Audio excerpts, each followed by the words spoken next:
Всем привет, друзья! Сегодня я буду строить внутренние перегородки в доме из газосиликатного блока. Работаем сегодня за городом, на окраине города. Здесь везде накидан материал и находятся участки под строительство. И смотрите, ребята, как строятся люди, то есть умудряются, где-то находят материал бэушный. Вот даже вот эта щебенка, где-то взяли вот эту щебенку, где-то взяли уже бэушную, так как в ней присутствует и срезка асфальта, и земля, и все это перемешано здесь. И ракушки, и непонятно еще что. И смотрите, сколько здесь блоков. Целое поле, целый участок блоков бэушных. Много половинок, фрагментов блоков. То есть многие блоки с раствором, где-то что-то разобрали и привезли сюда. И вот такие вот плиты, многие лопнутые, арматура оголена, сыпятся эти плиты. А вон те плиты, которые дальше, я даже вот не знаю, куда их можно использовать на частном доме.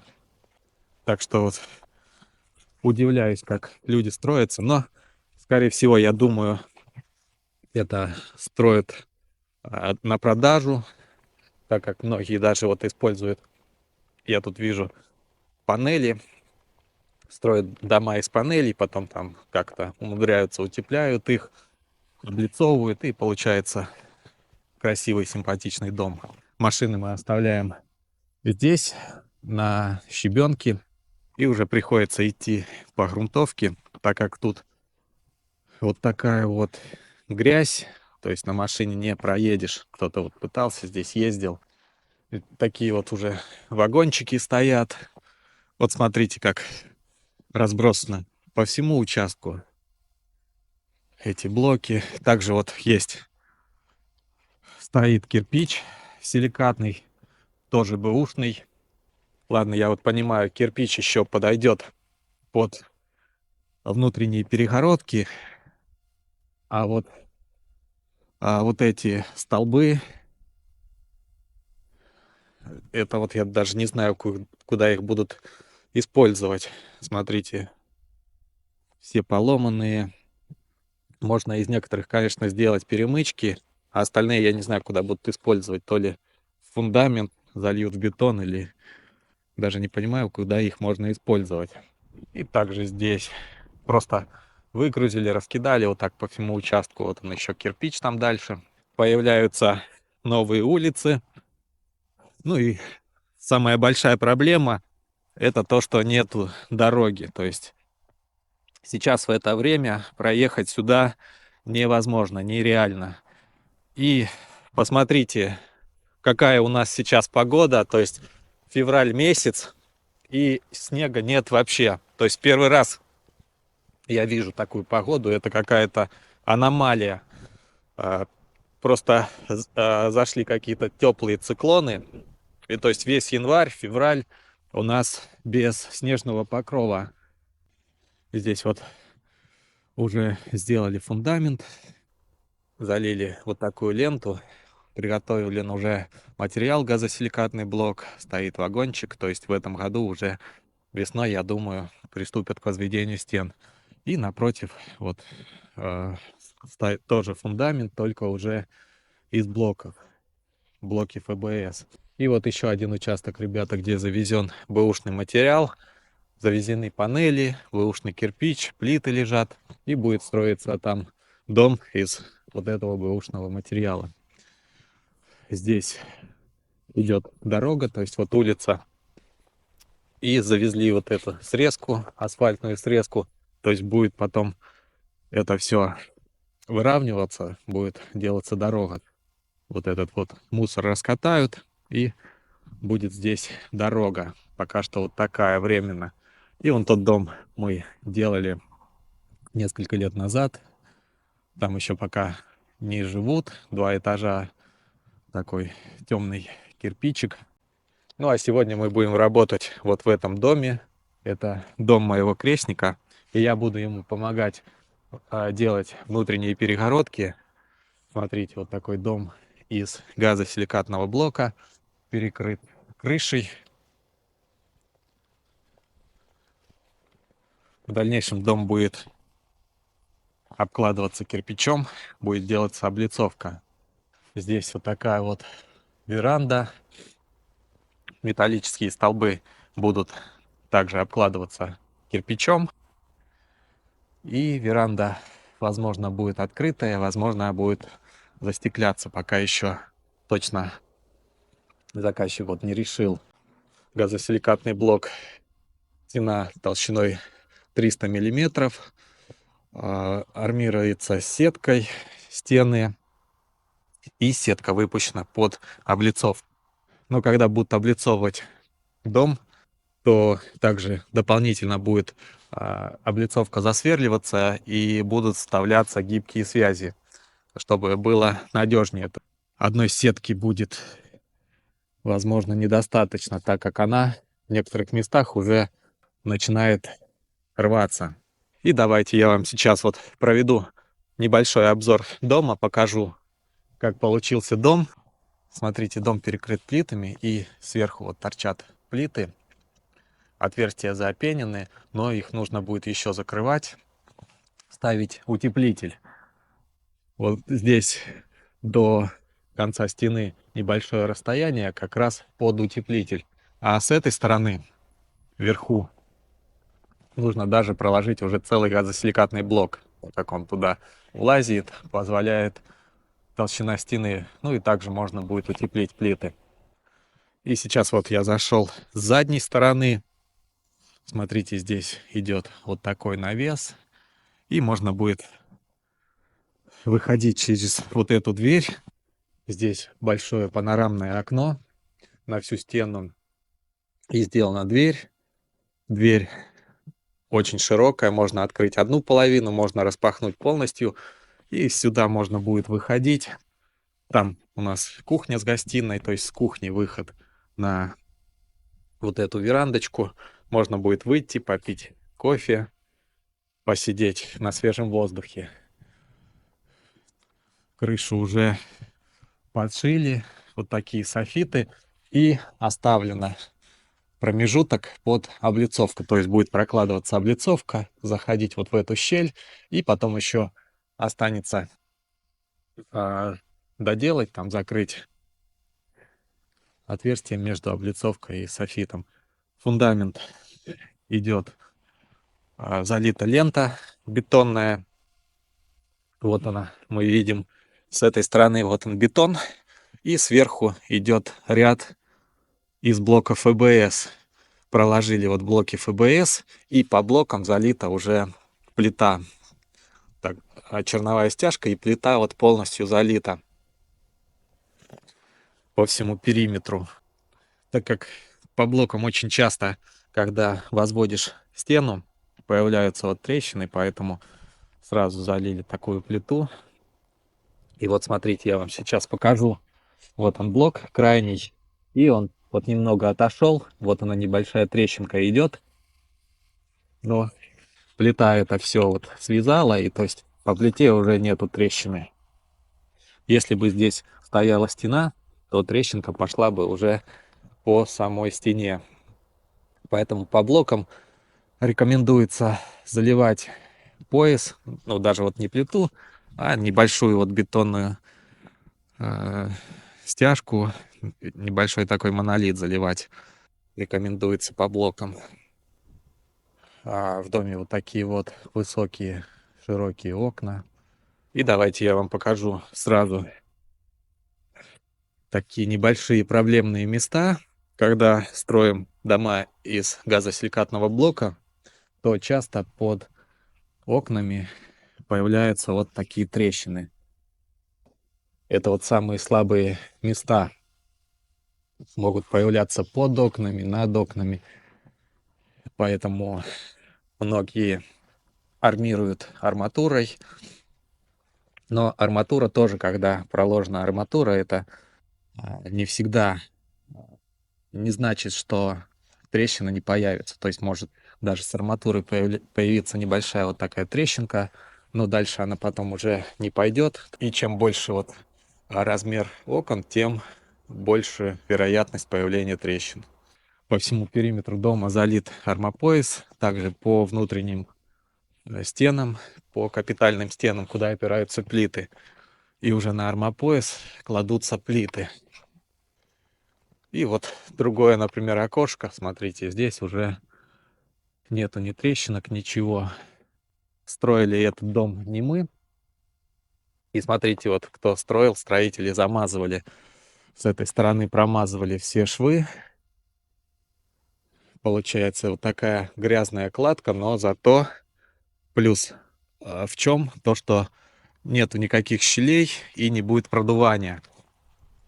Так как если вот не замазывать, то могут местами быть трещины, так как блоки немного как будто вот усыхают, становятся меньше и может быть продувание. Вертикальные швы уже внутри здания. Вот тут получается вот такая щель, уже может быть продувание, поэтому все замазано и снаружи уже нет продувания 100%. То есть не всегда бывает, что вот этот торец у блока ровный под углом 90 градусов. То есть он может быть с одной стороны впритык, а с другой стороны щель больше.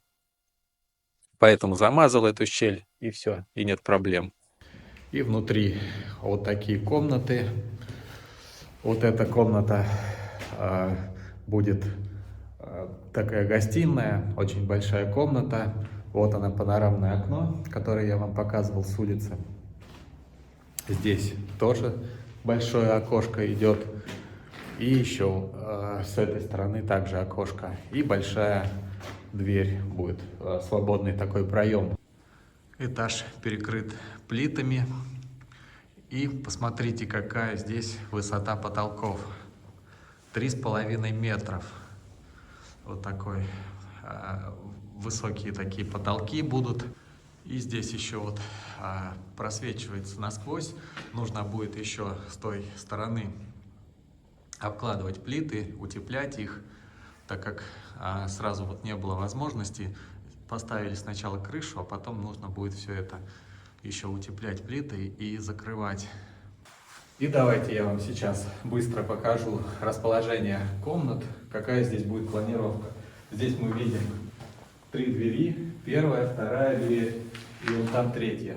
И вот заходим сюда, и вот здесь будет одна комната, здесь окно идет.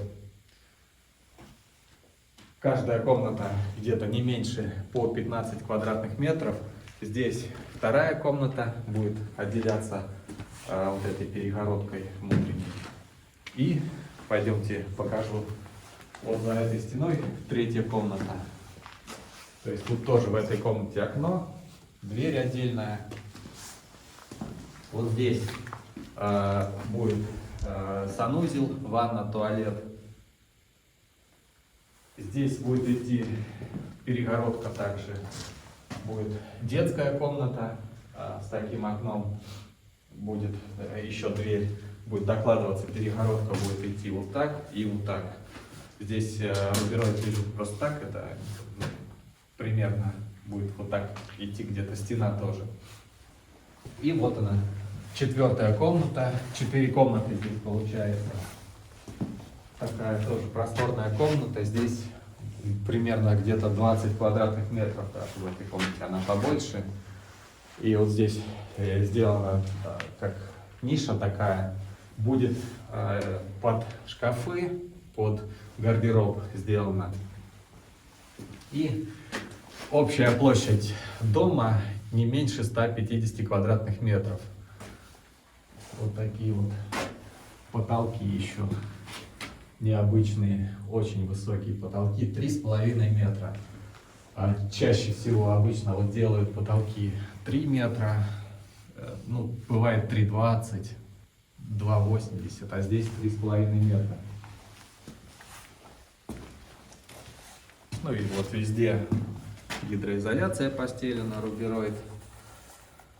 И предстоит еще тут очень много дел сделать, нужно будет все это штукатурить, все отделывать. То есть пока просто стоит коробка дома, это только 1/3 часть всей работы, можно сказать, выполнена. Газосиликатный блок кладем на клей. Клей у нас специальный зимний, морозостойкий. Можно ложить по небольшому морозу, до минус 10 градусов. И еще использовать пескосмесь для прокладки первого ряда блоков. И здесь еще, ребята, будет 2 санузла. Один санузел будет совместно с ванной, и второй санузел отдельный. Проложили уже одну перегородку, закончили. И вторая перегородка такая же. И начал я ее размечать. Хотел, первый ряд всегда размечается, нужно его проложить на раствор. И потом уже идет под клей. Но вот сейчас покажу, как получилось проложить. Хотел проложить, да не получилось. Завел вот углы, положил блоки с этого края и с того, вот так все по уровню. Выровнял, на растворчик положил. Вот так тоже все по уровню. И зацепил шнур и начал прокладывать вот по шнуру. И в середине у нас бетон получается залит неровно. И здесь получилось как шишка. И блоки вот я не смог пристучать под шнур. Получились вот уже ниже шнура. Поэтому вот здесь этот блок был еще выше. Пришлось вот так ножовкой, я уже спилил. Вот так часть сделал вот ровно с этим блоком. И теперь покажу, как я буду вот это выравнивать. То есть надо будет сейчас еще выравнивать, только буду уже на клей. И получается у нас как бы вот эта часть ниже, вот этот угол. И пошел небольшой подъемчик, и потом выровнялось вот ровно. И вот где вот этот подъемчик, вот здесь блоки у меня прыгнули. И теперь смотрите, я вот с этого края сейчас буду, когда заводить угол, и этот угол заведу потолще. И получается, если вот мы приподнимаем шнур вот так, чуть-чуть толще, то у нас уже весь ряд выравнивается уже под шнур. Поэтому сейчас с этого края завожу потолще ряд, и уже все пойдет по шнуру. С того края уже буду класть тонкий шов под гребенку. Гребенка у меня 6 будет, поэтому швы будут где-то 2-3 миллиметра. Вот такая гребенка. Гребенка 8 миллиметров получается.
подвес используем по гипсокартону. Хорошие Knauf подвесы. Вот так сгибаем и ставим в угол.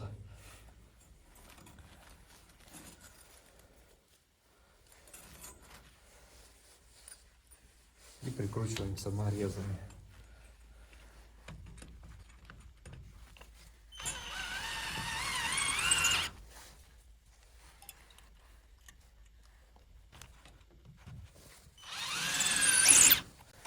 Два сюда, или можно один сюда.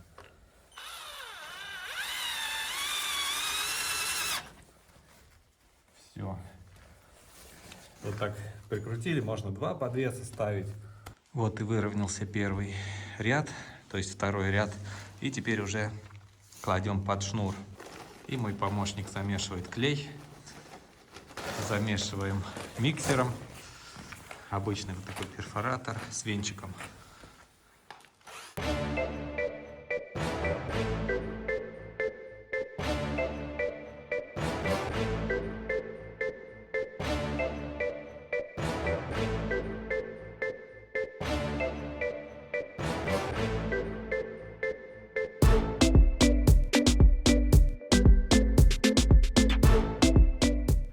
И закончили еще одну стену. И вот здесь наверху выходят вот такие пластинки, пилили по 5 сантиметров. И сверху перегородки остается вот такой зазор, где-то 1,5-2 сантиметра. Здесь остается зазор под пену, его нужно будет запенить, и потом это все уже заштукатурится, так как раствором здесь не забиваем, так как плиты они могут еще сыграть, и чтобы перегородка не лопнула, будет запениваться.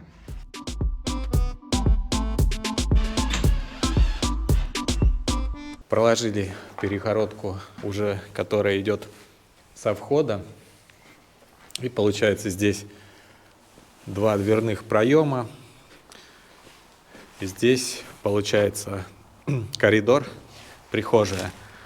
Можно будет здесь разуться, оставить вещи.